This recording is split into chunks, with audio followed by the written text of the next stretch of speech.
We're hearing reports that there's been an explosion northwest of Oxford this evening. That's all we know at this stage. Well, this is like a new reports emerging on social media. Local people reporting heavy rain and lightning there this evening. But as you can see, something of a fireball lighting up the sky.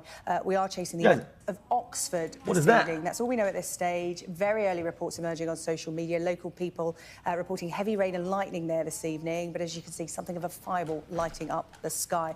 We are chasing the emergency services for information, and we'll bring you more when we have it. That was insane.